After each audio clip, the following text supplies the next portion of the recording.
റൂഹകന്നാലും പൊന്നേ ഞാൻ മറക്കൂല ഖബറടഞ്ഞാലും.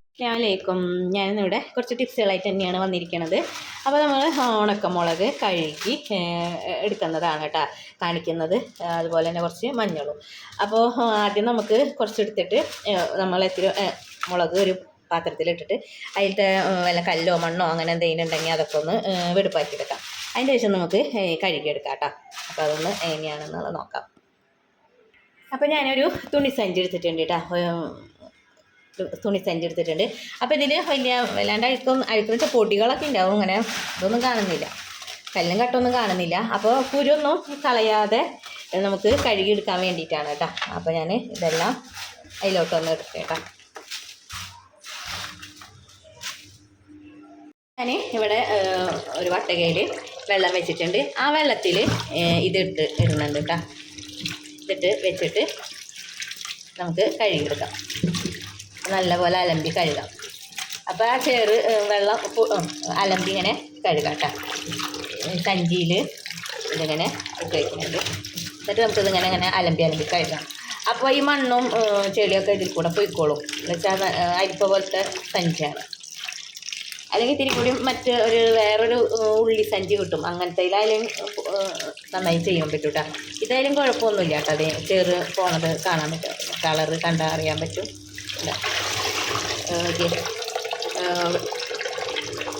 വെള്ളത്തിൻ്റെ കളറ് കണ്ട അഴുക്ക് ഉള്ളത്.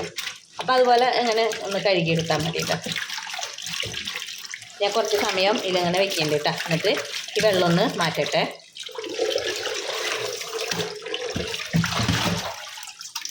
ഇനി ഒന്നും കൂടി കഴുകിയെടുക്കാം.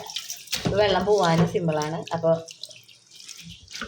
ഇങ്ങനെ കഴുകി എടുക്കാൻ മതിയിട്ടാ. മുളക് ഒരു കുരുവൊന്നും പുറത്തേക്ക് പോവാതെ തന്നെ നമുക്ക് നല്ല വൃത്തിയിലും എടുക്കാൻ പറ്റും കേട്ടോ. കഴുകി എടുക്കാൻ പറ്റും കേട്ടോ. അഴുക്കൊക്കെ പോയത് കണ്ട. ഭയങ്കര സിമ്പിളാട്ടോ അത്. ഇങ്ങനെ ഒന്ന് ചെയ്താൽ മതി കേട്ടോ. അപ്പോൾ ഇതൊന്ന് വെള്ളം നിറയട്ടെ.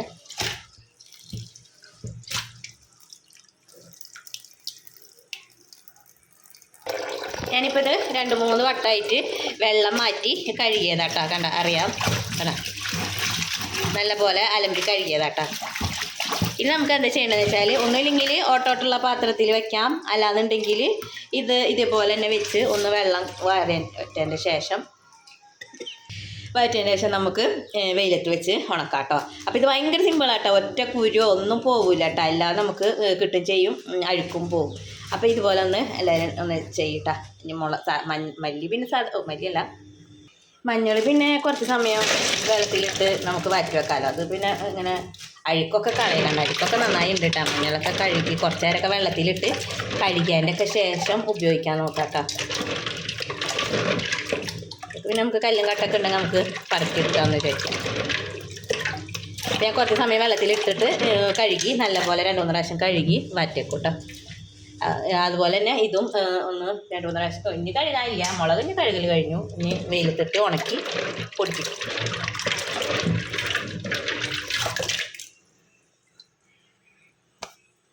നമ്മൾ ഒരുപാട് കുടപ്പുളിയൊക്കെ മേടിച്ച് വയ്ക്കുമ്പോൾ ഒന്നില്ലെങ്കിൽ മൺകലത്തിലൊക്കെ മൺകലത്തിലാണ് ഞാൻ വെക്കുക, അല്ലെങ്കിൽ ഭരണിയിലും വെക്കും. അപ്പോൾ ഞാനിപ്പോൾ കുറച്ച് ഉപയോഗിക്കാനായിട്ട് എടുക്കുമ്പോൾ നമ്മളിങ്ങനെ ഒരു ടിന്നിൽ വെക്കുക. ഉപ്പൊക്കെ കുഴച്ച് വെച്ച് കഴിഞ്ഞാൽ ഒരുപാട് നാളിരിക്കും കേട്ടോ. അപ്പോൾ ഞാനിങ്ങനെ കുടപ്പുളി എനിക്കിപ്പോൾ എന്ന് യൂസ് ചെയ്യാനുള്ള കുടപ്പുളിയാണ് കേട്ടോ അത്.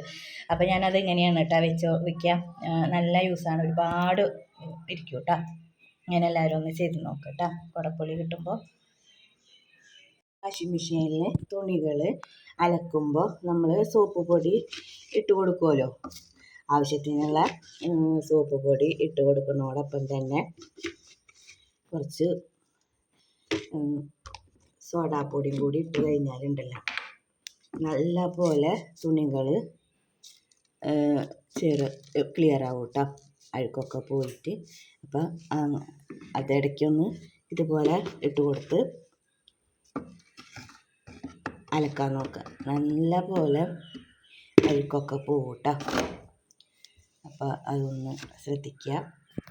ഞാനിപ്പോൾ വാഷിംഗ് മെഷീനിൽ തുണികൾ കഴുകാനാണ് കേട്ടോ. അപ്പോൾ ഇതുപോലെ ഒന്ന് ചെയ്ത് നോക്കാം കേട്ടോ. ഞങ്ങളുടെ സ്വിച്ച് ബോർഡ് നല്ലതായിട്ട് അഴുക്ക് പിടിച്ചിട്ടുണ്ട് കേട്ടോ. അപ്പോൾ അതൊന്ന് ക്ലീൻ ആക്കാൻ വേണ്ടിയിട്ടാണ്. അതെന്താ ചെയ്യണമെന്ന് നോക്കാം. അപ്പോൾ ഇതിലോട്ട് ഞാൻ ബ്രഷ് ഒന്ന് നനച്ചിട്ടുണ്ട്. ഇതിലോട്ട് ഞാൻ പേസ്റ്റാണ് കേട്ടോ കൊടുക്കുന്നത്. പേസ്റ്റ് വെള്ള പേസ്റ്റാണ് എപ്പോഴും നല്ലത്. അപ്പോൾ ഞാൻ ഇതെടുത്ത് വെച്ചതാണ്. അപ്പോൾ ഞാൻ കുറച്ച് പേസ്റ്റും പിന്നെ ഷാമ്പു കൂടി ആഡ് ചെയ്യുന്നുണ്ട് കേട്ടോ.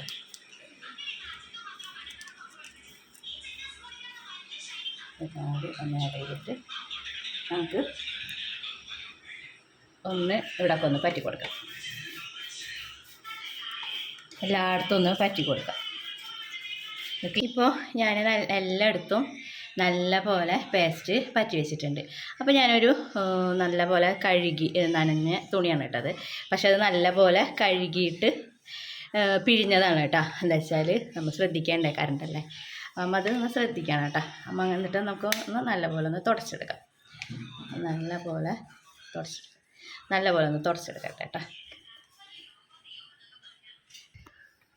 അപ്പോൾ കണ്ട നമ്മുടെ പേസ്റ്റും ഷാമ്പു മാത്രം തേച്ചാണ് നല്ല ക്ലീനായിട്ട് നമ്മൾ സ്വിച്ച് ബോർഡൊക്കെ കിട്ടി. അതുപോലെ എല്ലാവരും ഇതുപോലെ ഒന്ന് ചെയ്യട്ടോ. ചെറുനാരങ്ങ നമ്മളിപ്പോൾ ഒരുപാട് ചെറുനാരങ്ങയൊക്കെ മേടിച്ചേക്കുമ്പോൾ കുറച്ച് ഓയിൽ പറ്റി കൊടുത്താൽ മതി. വെളിച്ചെണ്ണ ഓയിൽ അങ്ങനെ നമ്മൾ ചെറുനാരങ്ങ പറ്റിയിട്ട് ഫ്രിഡ്ജിൽ വയ്ക്കുക, പുറത്ത് വയ്ക്കുക ചെയ്താൽ മതി കേട്ടോ. കുറച്ച് നാളൊക്കെ ഇരിക്കും കേട്ടോ. നമുക്ക് ദോശയ്ക്കൊക്കെ നമ്മൾ മാവ് ഇങ്ങനെ വെളിച്ചെണ്ണ ചിറ്റിയിട്ടൊക്കെ ഒഴിക്കുമല്ലോ. അപ്പോൾ അതിന് വേണ്ടിയിട്ട് ഇങ്ങനെയുള്ള കുപ്പിയൊക്കെ ഉണ്ടെങ്കിൽ നമുക്ക് ഇതിൽ ഒഴിച്ച് വെച്ചിട്ട് നമുക്ക് ദോശയിലേക്കൊക്കെ ഒഴിക്കാൻ പറ്റും. അപ്പോൾ നമുക്ക് ഇത് ഇങ്ങനൊരു കുമ്പിളി ഉണ്ടാക്കിയിട്ട് ഒഴിക്കുമ്പോൾ പോകില്ല കേട്ടോ. അപ്പോൾ എല്ലാവരും അതൊന്ന് ഉണ്ടാക്കി നോക്കട്ടോ. അപ്പോൾ ഇങ്ങനെ പെരച്ചുടിൻ്റെ കുപ്പിയൊക്കെ നമുക്ക് യൂസ്ഫുള്ളാണ് കേട്ടോ. അത് ഒഴിച്ച് കഴിഞ്ഞാൽ നമുക്കിത് വയ്ക്കാമല്ലോ. ഇതടച്ചു കൊടുക്കാം. ഇതിങ്ങനെ അമർത്തി അടച്ചാൽ മതി കേട്ടോ. ഇതിങ്ങനെ ഒരു അമർത്തിയാകുമ്പോൾ ഒരു സൗണ്ട് വരും. അപ്പോൾ ഇങ്ങനെ എടുക്കുമ്പോൾ നമുക്ക് തൊട്ട് പറ്റാനാണെങ്കിലും കുട്ടികൾക്ക് അതിലെടുക്കുമ്പോഴൊന്നും പോകില്ല കേട്ടോ. അപ്പോൾ ഇങ്ങനത്തെ കുപ്പി ഏത് കുപ്പിയാണെങ്കിലും യൂസ് ആക്കാൻ പറ്റും നമുക്ക്. അപ്പോൾ ഇതൊക്കെ ഒന്ന് ചെയ്ത് നോക്കട്ടോ.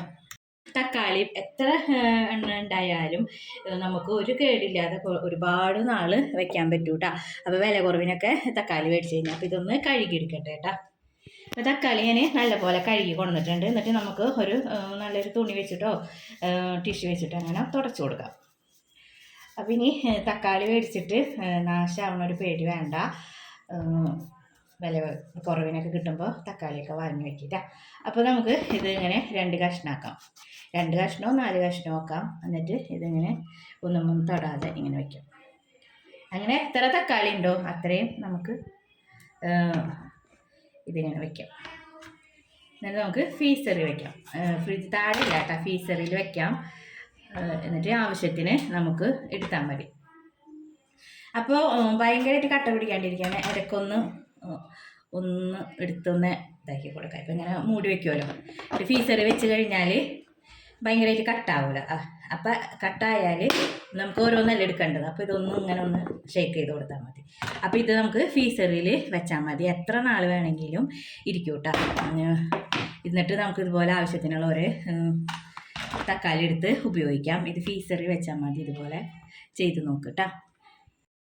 ഇപ്പോൾ വാതിലൊക്കെ ഉണ്ടല്ലോ, വാതിലിങ്ങനെ അടയാണ്ടൊക്കെ സൗണ്ടൊക്കെ വരുമല്ലോ, ഭയങ്കര വട്ടച്ചിട്ടൊക്കെ മഴക്കാലവും വേനലും ഇതാവുമ്പോൾ. അപ്പോൾ നമുക്ക് ഈ സോപ്പ് ഉണ്ടല്ലോ, ഈ സോപ്പ് എടുത്തിട്ട് ഇങ്ങനെ ഒന്ന് ചെയ്ത് കൊടുത്താൽ മതി കേട്ടോ. അപ്പോൾ നമ്മുടെ വാതിലൊക്കെ നല്ല പോലെ അടയാണതിനും ഉള്ള ബുദ്ധിമുട്ടൊക്കെ മാറും.